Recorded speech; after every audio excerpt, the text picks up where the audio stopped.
Hi, welcome to the RSBC Unseen podcast. My name's Juliet. I work here at RSBC, and today I'm going to be chatting to Rosie about her work as a habilitation specialist. Rosie, how you doing?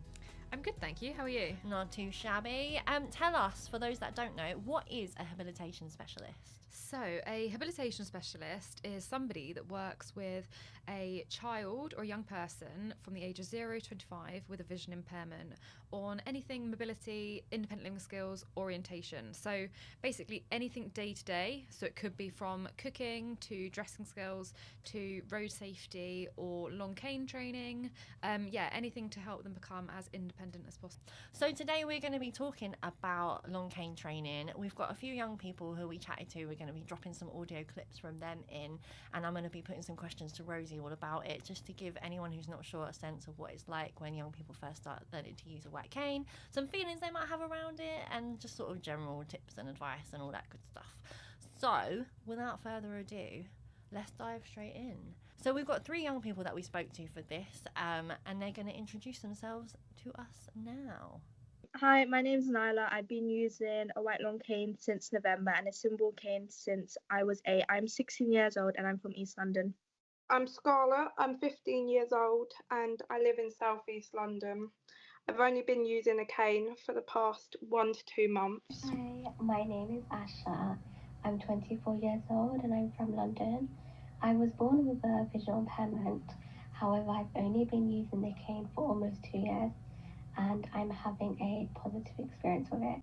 So we put a few different questions to our young people and they were kind enough to share their thoughts with us. The first question we asked them was, what did you know about long cane training before you started, and was there anything you were nervous or worried about? And here's what they had to say. So before I started officially using the long cane, I didn't really know much about it.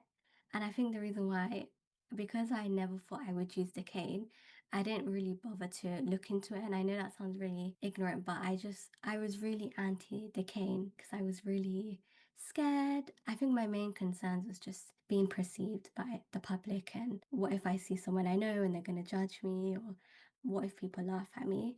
That was definitely my main concern. And I know looking back, I shouldn't have thought that because I shouldn't care what people think. And at the end of the day, the cane does really help me. Before I started cane training, it was a very negative thing because of all the stereotypes and I didn't really know much about it and I was quite against it. I went through quite a lot of denial before it. I didn't know much about it, but I did just know like the basics. I was also quite I refused to use it and I just thought that I had enough sight that I didn't need it. But I just didn't want to feed into stereotypes of people. So these guys seem to feel quite open and positive about starting to use their cane, but actually, Rosie, do you get much resistance from young people when you're starting to talk about and look at doing cane training with them? Yeah, so it was really lovely to hear such positive responses and people being really kind of optimistic about using the long cane. But actually, it is really common for a young person, in particular if they start the training at an older age, they can kind of feel oh well, I haven't needed it for so long already, why would I need it now? And you can have to sort of battle through all this sort of emotional side of coming to terms with, well, why do I need the long cane? But it is quite normal as well for someone to not need it all the time, and sort of have to discuss those sort of reasons first before even introducing the long cane. Do you think young people actually realise they don't need it all the time? Because I think it's still not that well known. It seems very binary, you use a cane or you don't use the cane, and I wonder if that's something they internalise. Do you have to do quite a lot of work sometimes to be hey, not all the time, just if you need it? Yeah, 100%. I think there's a real stereotype with long cane training and sort of just general use of using your long cane of that, you should only be using it if, you are registered as severely sight impaired, and then they should be using it all the time, every single moment, when actually that's not necessarily the case. Some people that might be registered as just sight impaired might only need to use it potentially when, they're going to a new environment or it's really busy, or depending on their vision impairment, if it's a really bright day, and that's when they find it more difficult navigating certain spaces, that's when it might be best for them. But actually, if they're in maybe their office space or at school that's really familiar to them, they might not need to use it. And I think it's really important to reinforce that it's really sort of individual to that person. I mean, when I first started using my cane, I only used it in the dark. because I didn't need it the rest of the time. And actually, that kind of like blew my mind a bit. And I was like, oh, okay, cool. I'm open for this because it's not all the time. Yeah, Cool. absolutely. What are some of young people's biggest fears and misconceptions before they start cane training?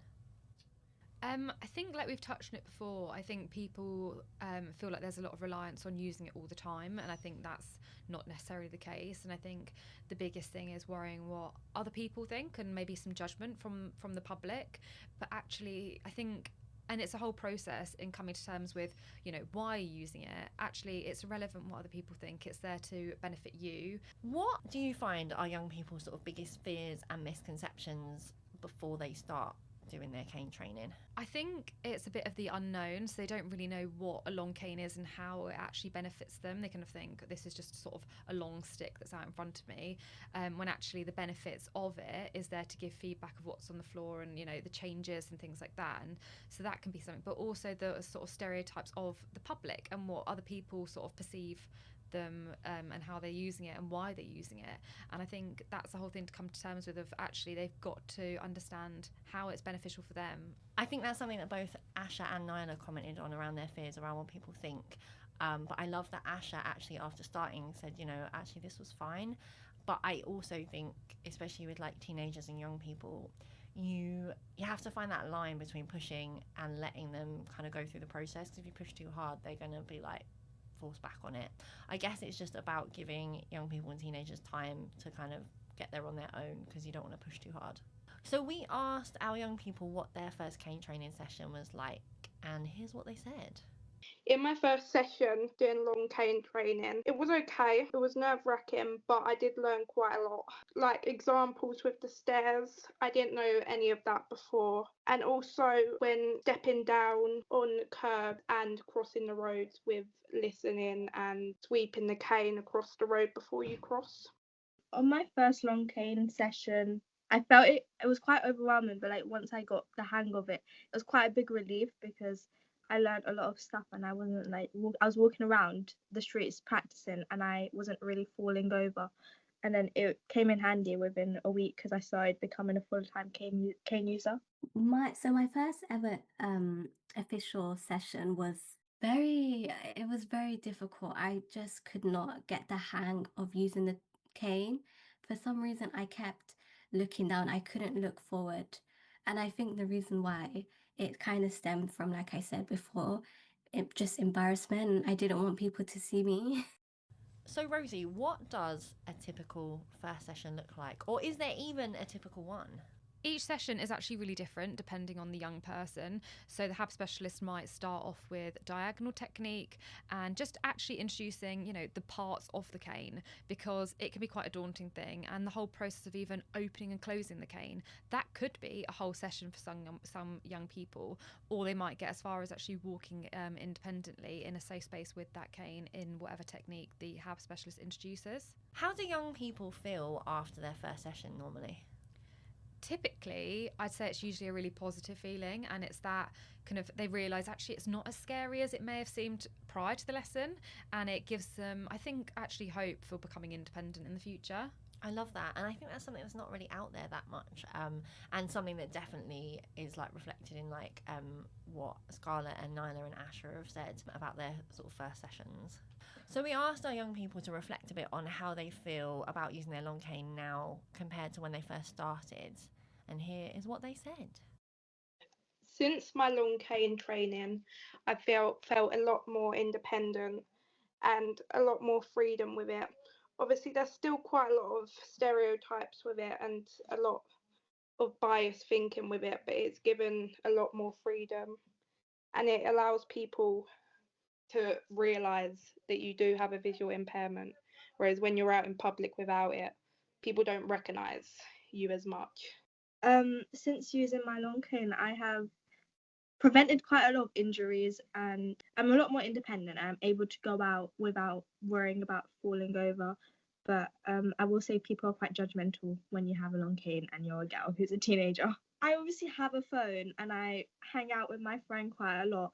So I have quite a lot of comments about how I don't look blind or I don't need a cane, or like in buses especially, I get kicked off seats quite a lot because I don't look blind enough even though I have a cane. And it's just quite a big stereotype that you have to have a look to be blind and you can't have friends or phone. So how I feel about using the cane now, I definitely feel more confident and comfortable. And I'm actually quite proud of myself for taking that step because I use the cane now full time, which I never thought I would do. So I feel really proud, and um, it definitely makes me feel more independent. I was actually volunteering at a care home, and that definitely helped me feel more confident because the staff immediately felt comfortable to help me. And yeah, instead of just me asking, they just automatically would, be like, Ashley, do you need any help? And that made me feel really, I just really appreciate that. And that made me feel really seen. So I'm definitely really proud that I'm using the cane. And yeah, it's definitely made a difference. Everybody's just so much kinder and understanding because beforehand, people would always say that I didn't look like I had a visual impairment. I didn't really know what that meant because how do you look like you have a visual impairment? You know, but now that I have a cane, now that I use the cane, people can identify that I have a visual impairment and I need additional needs. So if I looked lost outside, people would definitely come up to me and help me. So it makes me put like I just feel so much ease when using the cane. I feel so much safer as well. Is there anything that young people are able to do once they start using their cane that they didn't expect, or any kind of experiences or skills it gives them that they didn't realise would be the case after they've sort of spent a little bit of time using their cane?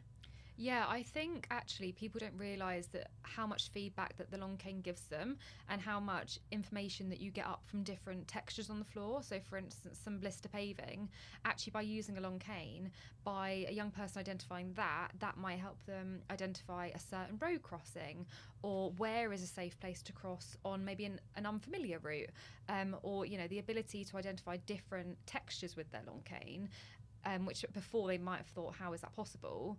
Actually, by the practice and the feedback from the long cane, they then will be able to understand where they are along the routes and learning certain landmarks.